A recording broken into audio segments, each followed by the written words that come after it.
Hey guys, welcome back. I'm Azuka. That's my boy Biggs. Today we're going to be talking about Direfrost Keep. Direfrost Keep is a group dungeon and it requires a minimum of at least 2 players to play. The reason being is up ahead in the dungeon there's a spot that has 2 pressure plates you're going to have to stand on in order to open up a door and get past it. So, another thing I want to talk about, when you're starting out the dungeon, make sure you always have AoE damage on one of your bars slotted if possible, because you're going to have trash mobs you have to burn through. AoE, to me, in my opinion, is probably one of the fastest ways. Area of effect damage is probably the fastest way to burn through trash mobs. Bears are very cool when it comes to killing because they give you scraps that you can refine for dreg wax.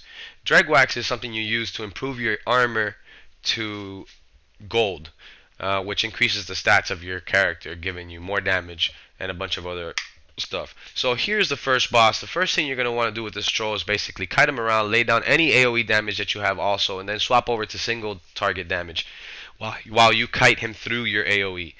And basically, like blockade for example, you can lay it down and then get him to walk through it constantly back and forth as you're dealing single target damage.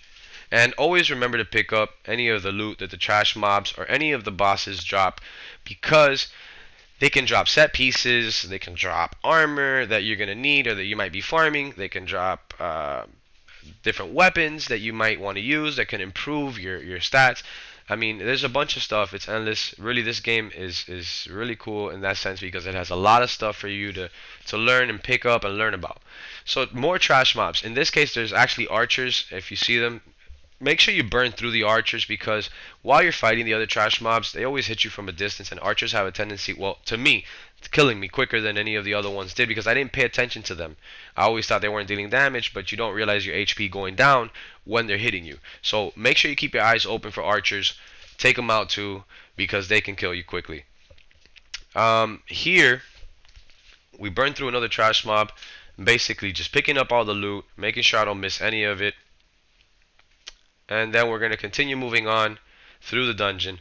Um, if you can queue for the dungeon and have the full group when you're first starting out, it's probably going to be better than trying to solo it. Oh, I made a mistake. I was going the wrong way there. So yeah, make sure you always stick with your group too, because you can get lost. I mean, if you do pull up your map, and you can always see them on the indicators on the map, and you'll be able to get back to them. There's a part up here once we get past this trash mob where you'll have to activate a stone on the floor, a glowing stone, and if I'm not mistaken, you need to do that in order to do this next part of the dungeon that we're going to go into.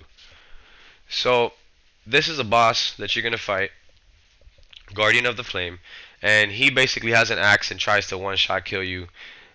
He has this move, and what you do is, I mean, there is no really a mechanic to it. You just kind of kite him around too, and make sure you stay out of any circles on the floor, red circles that he puts down, and lay down AoE and direct damage. Again, just burn them down as quickly as you can. Stay again out of the red circles that are on the ground, and you should be fine. It's not that difficult on normal. On veteran, it is a different ball game, but that's going to be for a future video that I'm going to make. Make sure that you leave any comments down below if you have any questions, if you have any, any ideas or tips or anything that you see that would help anybody else that I missed out on. So, and if you want to see that video on vet, make sure you leave it down below so that I can make it, and then I'll be able to notify you guys when it's done. So here we went ahead and burned through the second boss, picking up all the loot, making sure I got whatever I need. And here's the speaking stone I was telling you about, where some type of spirit's going to emit from it. Now that you have to activate it, if I'm not mistaken, to go through this part of the dungeon. So here, we're on our way to, if I'm not mistaken, it's that room where I told you earlier about the 2 pressure plates. We're going to get there now after we burn through these next couple trash mobs. Now, there's something else that I also do in this dungeon that I shouldn't have done. You guys need to do, which is loot it. You guys need to loot all the stuff in the urns, in the backpacks, especially if you're starting out, because there is a lot of stuff that you can get, like recipes, lockpicks, stones that you can craft, the style stones that you can craft out of. There's weapons that you can deconstruct. There's all different kinds of things that you can get. Oh, I just gained the champion point. Yeah. Alright, so among other things that I've already mentioned, there's XP that you get in the dungeon for killing trash mobs. So if there is any trash mobs, try not to skip any if you're trying to level up your character, because all of them give you XP, you get gold, and they also have a chance of dropping pieces that you might need. So make sure to always kill as many trash mobs as you can in the dungeons, because it is important. Depending on which level you are in the game. I mean, if you're already a veteran, you're already high CP, there is no need for you to do that, probably because you not trying to do that. You're probably just trying to either do a pledge or a daily or something like that to knock it out. And that's completely understandable. But for those of you who are just starting out and don't know too much about dungeons and don't know too much about looting and all that stuff, be sure to get all the stuff, because it can help you. It can benefit you as far as leveling up experience and leveling up skill lines and all that stuff. Um, Here, what we did was we aggravated the trash mobs. We pulled them back into the tunnel and then basically laid down all of our AoEs and burned them down as quickly as possible. It's almost not even fair if you do it that way.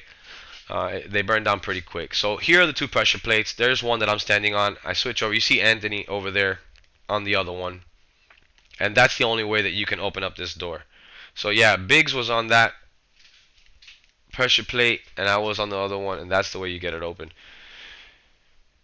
So this is the part where there are some kamikaze little monsters, and they come up to you and they run up to you and explode. If you're not careful with them, they will kill you. So make sure you avoid them at all costs. Here, this boss basically can one-shot you if you're not careful, so try to avoid the boss. Try to, roll dodge if you have to. And when she summons those creatures on the floor, make sure you stay away from them, because they will explode and they will kill you. So this is already done. This boss was killed already. We burned through her pretty quickly. So now that you've completed that, this is a part right here where I'm actually inviting one of my buddies. So he's going to be joining us shortly. So yeah, once you've completed this part, this boss, then you're going to be going back up to where you activated that reading stone, which is what you're going to see now. But we're going to burn down some more trash mobs on the way. Again, make sure that you lay down your AoEs in order to burn through them quickly. If you have any buffs on your bar slotted, make sure that you use them too before you engage any enemies, solely because it's going to increase your stats, your damage, and anything else. If you're squishy, if you have any shields, you throw them on before you engage. It always helps you get through the dungeon a lot quicker. So again, some more trolls that you have to get through, and some more loot to pick up. And this is all part of the dungeon. This is all part of what you got to do. To just go in there and just knock everything out. Make sure you don't miss anything. Look, there's urns here on the side I'm passing. There's a lot of different things that you can do in this dungeon to level up and gain experience and stuff that you can use to deconstruct too. So here we're just on our way up, back through the way we came.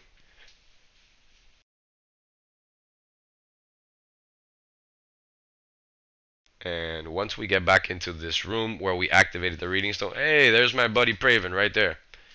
He's a Nightblade. One of the first people I actually met in this game and started playing with was my buddy Praven. And he helped me out big time, man. So yeah, meeting friends is really important in this game. Make sure you guys, group up with people. Jump into the chat if you have a mic. Talk to them. And grow your community around you, so that when you have to go into places like this, you have a way to get through it, because you can't solo them. I mean, you can. Some of them are easy enough for you to solo them, but it's recommended always to go in with a group. Now this boss right there, he just tried to siphon me, lifting me up off the ground there.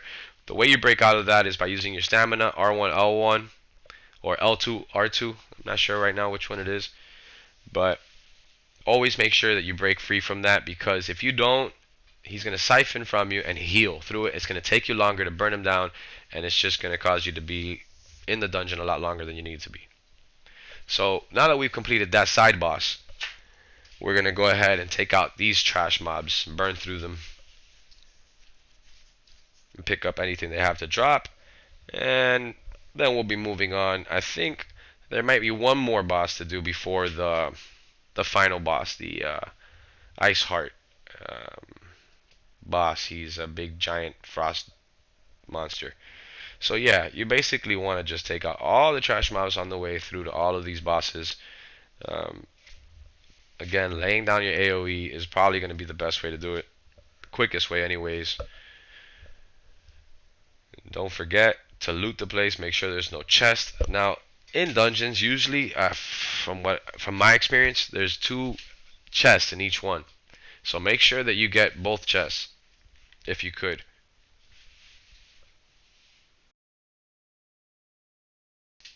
Turning up the heat a little bit, burning through them really quick. I mean, once you have people in the group, it just gets a lot easier. It really does make it a lot easier to get through these spots. This part right here, these are my boys. They wanted to say hi to the camera again. My buddy Praven, he's got an assassin salute. That's Biggs over there, waving again, hello. And Praven just did the assassin salute thing there, and I think he wants to show it off one more time. They can't get enough of the camera. There you go. What's up, buddy? Alright. So, that's just my guys trying to say what's up to you guys. They're happy to be on here for you guys, help me get through this, to help you guys learn how to get through this dungeon. So that's the Ice Heart Frost Giant monster I was telling you guys about. Now he hits a little harder, so just make sure you stay away from him. Keep your distance. Lay down your AoEs just like you did the other bosses. If you see your health dropping, make sure you heal. If you have any shields, put them up. And then, I mean, you don't have to be the one standing in front of him like I am. You could be moving around. You don't have to necessarily take the damage that I'm taking. I'm just able to do so because he's not dealing a whole lot of damage to me.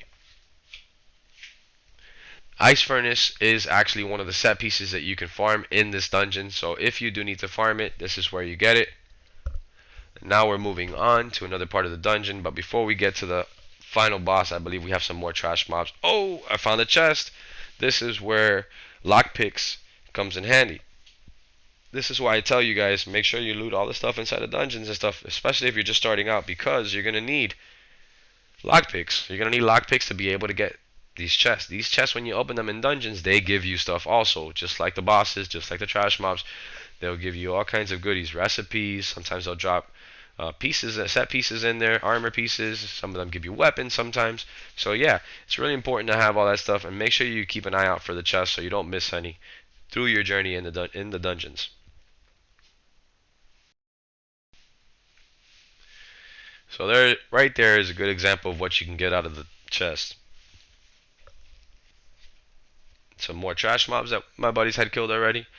And here we're just moving along. Look at all that loot there. There's urns. There's probably a backpack somewhere around here. There's probably trunks there. I mean, all that stuff is stuff that you can loot and take advantage of. So guys, we've reached the final boss, Drata of Ice Reach. Now, this boss on normal is pretty cool.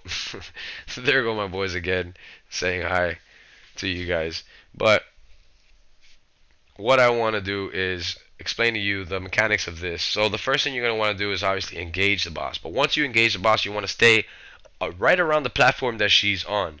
The reason being is she's going to teleport during the battle. She'll teleport to one of you guys. So if you guys are literally hugging this round platform, she won't be able to come off of it, giving you a better chance to deal your damage. Now once she does teleport right there, you saw what she did? She basically hurls down and she emits this red circle from the ground, and you have to back out of it because some ice shards come up from the ground, dealing a lot of damage. And they can one-shot you if you're just starting out and you're squishy. So again, stay around this platform. Make sure you lay down your AoEs. Make sure you do some heavy attacks. Weave some light attacks in there, and your abilities. Anything that you can do to burn down the boss as fast as you can. She will summon these ice creatures, these like ice skeleton creatures. Make sure you burn them down also. And that's pretty much it when it comes to this boss. You got on normal anyways. On veteran it's difficult. It's a little more difficult, which I will be doing again a video like I told you on that. So we burned through this boss, and that's pretty much it. That's the end of this dungeon. There is no more bosses to complete. I really appreciate you guys coming in and watching this. Make sure to look around the map for chests and stuff like that, because it's important, again, like I told you, to get them. So yeah, make sure to stay tuned in next time. If there's any questions, if you haven't subscribed, leave them down below. Subscribe. Make sure you hit the bell notification.